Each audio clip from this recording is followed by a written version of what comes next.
Okay, so Chainsaw Man has 100% become a whole different manga from what you may remember from the first 97, 96 chapters of whatever part 1 was to where we're at right now. It has been 100 and trillion% defined for me as a different experience all around, not including, of course, the fact that the narrative no longer solely and primarily focuses in on Denji. Obviously, we have the new character that has been rocking the manga since the start of this part 2, Asamitaka. But just in general, the tone, everything about this series feels like it's run on a radical departure to still being Chainsaw Man, but just a whole different feel, and honestly getting a little bit more philosophical and a little bit more deep and complex in terms of the metaphor that it's trying to portray regarding emotions, depression, and very, very tough aspects that you got to commend Fujimoto at the very least for him guiding this in such a fantastical way, because yeah, it is very crazy. It still has a lot of the Chainsaw Man vibe of like being insane, but at the same time in a more intimate aspect and not really focusing in on the same path that Chainsaw Man Part 1, or again Denji's initial adventure, had let out for us. Still moving on, baby, I'ma never regret. Still moving on, still moving on. This is for my day ones. This is for my day ones. Come on. Before we continue, hit that subscribe and that bell. What are you waiting for? You're doing yourself a favor. You're doing me a favor. We all winning. Let's go. Hit it, please. No, seriously, just subscribe and hit that bell. It'd mean the world to me. Thank you. The latest arc of Chainsaw Man from chapters 121 on, with currently the latest chapter we're waiting for is chapter 130.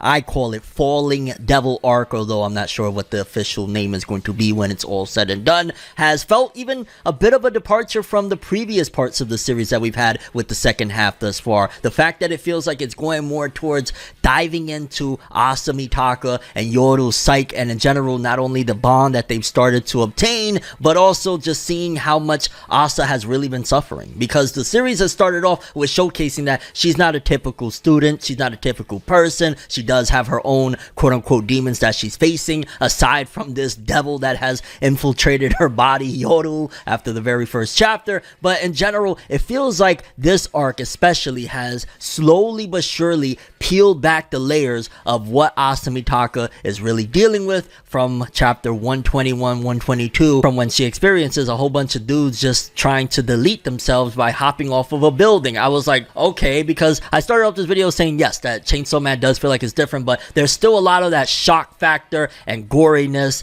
maybe almost I would argue even more heightened than before in the manga, because yeah, I'm still like shocked at some of the stuff I saw when I caught up with the last, I don't know, 10 or so chapters of the manga, because it's kind of like, Fujimoto, you alright, fam? Like, you good up here in the noggin? I know you ate your fish, your pet, but geez Louise, fam, you really going off the deep end with this one. Because the arc starts off, of course, with Yoshida trying to get to the bottom of Asamitaka, having meetings and talking with other different multiple devils, and just in general really kind of setting up. It feels like the ending of Chainsaw Man is going to be, I don't know, one big type of war or something with all the devils, because it's definitely been slowly but surely setting up all of these other devils outside of the, again, main characters that we have with Asamitaka, Yoru, and of course Denji. It's like, yeah, we got other big stuff waiting in the wings, even aside from the devil that we're facing against right now, the Falling Devil. And I really appreciate the fact that with this devil, right, the main threat that we've been facing for the last, again, 10 or so chapters with the Falling Devil, it has utilized, or I guess I should say Fujimoto has utilized, this whole new concept and the powers of this Falling Devil of having, if you're in some sort of severe distress, you just start essentially falling backwards, so to speak. You start floating up into the sky. It basically is canceling out gravity, I guess you would say, making you fall up, which essentially showcases that the people that this is happening to is in some severe, whether it be stress or depression, things of that nature. And in order to essentially cancel it out, Asa multiple times has to hurt herself. She bashes her hands and does all sorts of different things, because that is one of the only things that will cancel her out from floating up into the sky. Not to mention, because of her being in the stress, we already know that when her emotions aren't in quote-unquote check, Yoru can't really help her, so she's basically off to fend for herself, despite the fact that, again, you're facing off against this disastrous even feeling. And it's clearly, very much so in my opinion, an indication of Fujimoto is trying to demonstrate something, a very delicate situation at that, with depression.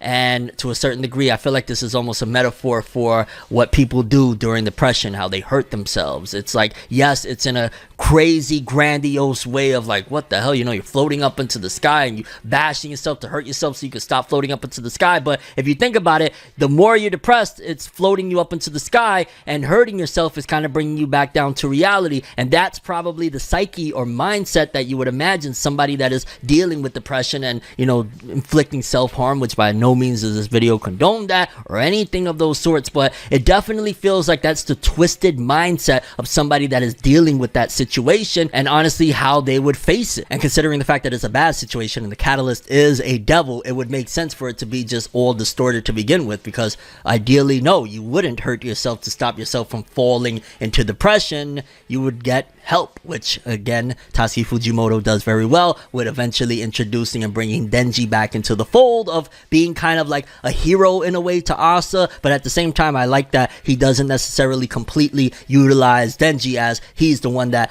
totally and ultimately saves Asa. Like, yeah, even the latest chapter 129 says like, save me, Chainsaw Man, but a part of me feels like all along she has been saving herself, even with all of the nasty and horrific impulses that Yoru has been pushing forward into her mindset, into Asa's mind of like, yo, if you get rid of Denji, and then of course later on in the latest arc, if you get rid of Chainsaw Man for me, it'd be all fine and dandy, and her resisting those urges. So it's almost as if you could throw the argument that Tatsuki Fujimoto is painting this thing as if Asa Mitaka is a psychopath, honestly dealing with depression and inflicting self wounds, and then on top of that thinking about hurting the people that wants to help you. It's really all an allegory for somebody that is going through a very tough time in their life, and when they're doing certain things to themselves and people try to help, they push them away even further. Like, there is a very deep and emotional aspect that Tatsuki Fujimoto has been trying to portray throughout a lot of this arc. I will say, in the midst of all of that journey of Asa Mitaka saving herself along with Denji / Chainsaw Man coming to her rescue,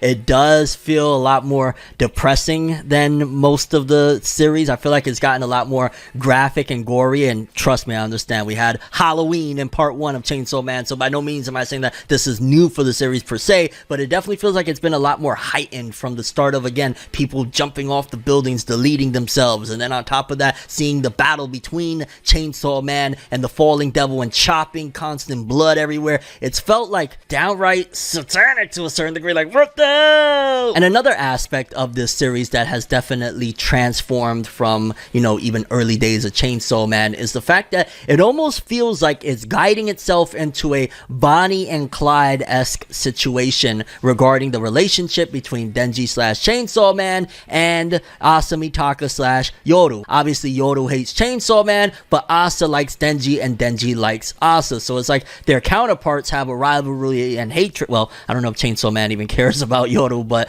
the other two, they actually are kind of digging each other, and if they could ditch both of their other counterparts, they would be happily ever after. But it's that whole aspect of, hey, this is the Chainsaw Man part of the story that stops them from completely being able to be together, on top of all the other devils and things around, because again, you have Nayuta that has kind of been a little thorn on their side as well. It's like, hey, how do you get happiness when constantly everything surrounding these two people is pulling them away from ultimate bliss, I guess you would say. And in general, in comparison to the feel of the first Chainsaw Man and where we're at right now, even with, again, the latest chapters of Denji trying to save Asa, it went from like, you know, this group of people that they're part of a work organization that they're trying to stop these threats that are coming along, to kind of almost a heroic aspect. And I don't know if that's been purposely done by Fujimoto, of making it feel like Chainsaw Man went from, you know, just this crazy series to, it feels almost like a twisted, inverted, heroic story of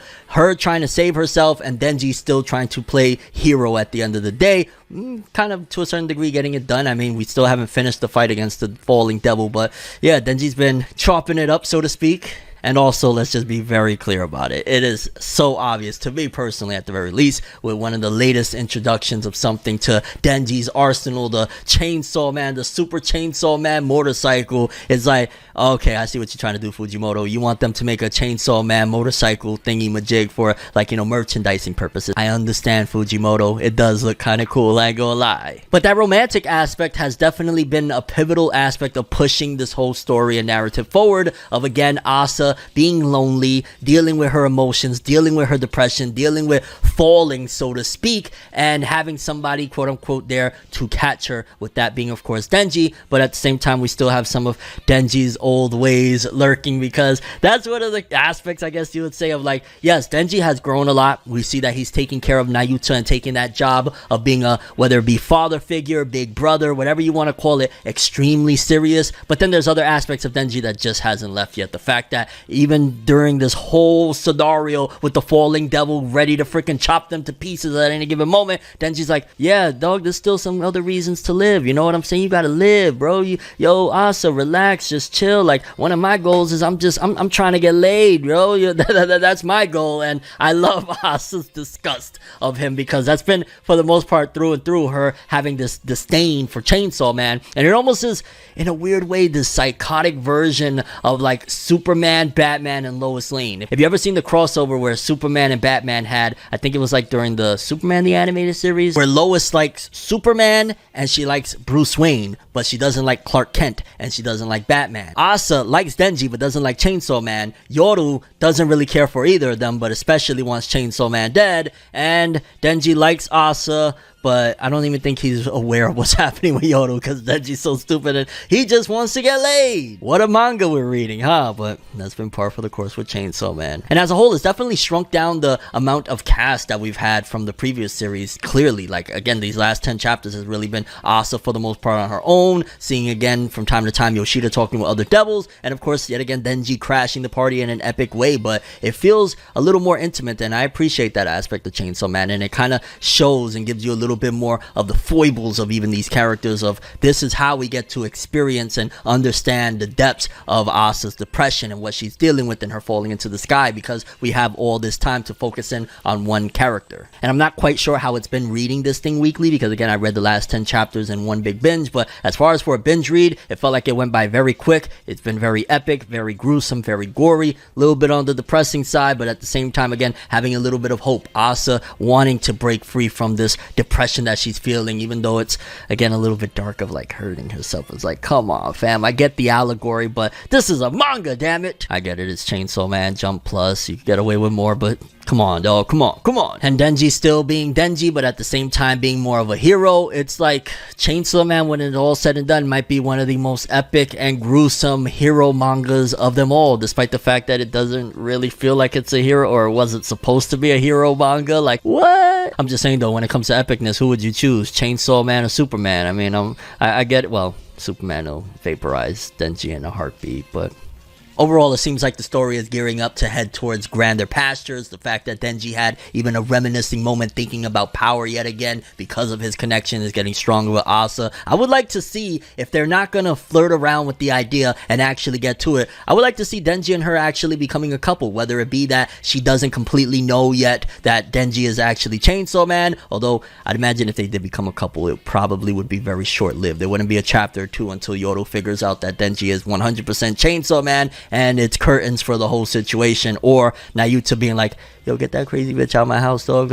No, big bro, Pops, get her out of here now. So it's going to be interesting to see, but nonetheless, Chainsaw Man has been, for the most part, par for the course of what you would expect from Chainsaw Man. Maybe, again, a little bit more bloody and gory, and again, a little satanic feeling, but hey, it is what it is. Let me know what you've been thinking about Chainsaw Man's manga thus far. How have you been feeling about the Falling Devil arc as it stands right now? Yay, nay, and do you feel like Chainsaw Man just is 100% a different series from part 1 as it stands right now, with the relationships that is going on? Because we wasn't really talking much of quote-unquote pairings, I guess you would say, with part 1. And not that I'm against pairings, because again, if it's done in the fashion that it is right now, of kind of two troubled people, one's like into like almost, you would say, self-harm, and then one is just a desperate dog for some god, Denji. It's quite the pairing, to say the least. And your overall thoughts and expectations for the Chainsaw Man manga moving forward? It looks like it's getting hype in a way. It's just like, kind of feels like in a way a fall from grace. No, I was gonna say a fall from grace, but Chainsaw Man never had grace. It's been like a pig slap from the jump. ForneverWorld, and as always, people, have an awesome day. Subscribe and hit that bell to get more. Yeah. This is for my day ones, gotta be clear. Still moving on, baby, but I wish you was here.